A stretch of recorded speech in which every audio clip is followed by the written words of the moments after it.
Hey, welcome back to my channel. Today I'm going to be reviewing a wig from CHANTICHE Lace Wig Company.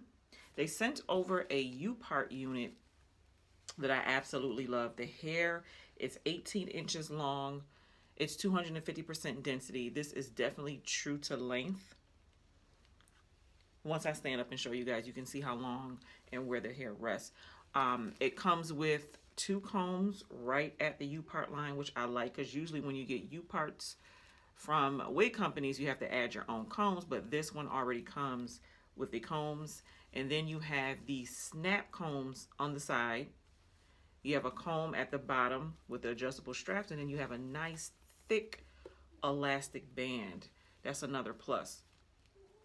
So the hair definitely feels nice and thick. It's not overly thick. It's not too thin. It's just right. And hopefully this won't be too light for my hair, because my hair is kind of dark right now.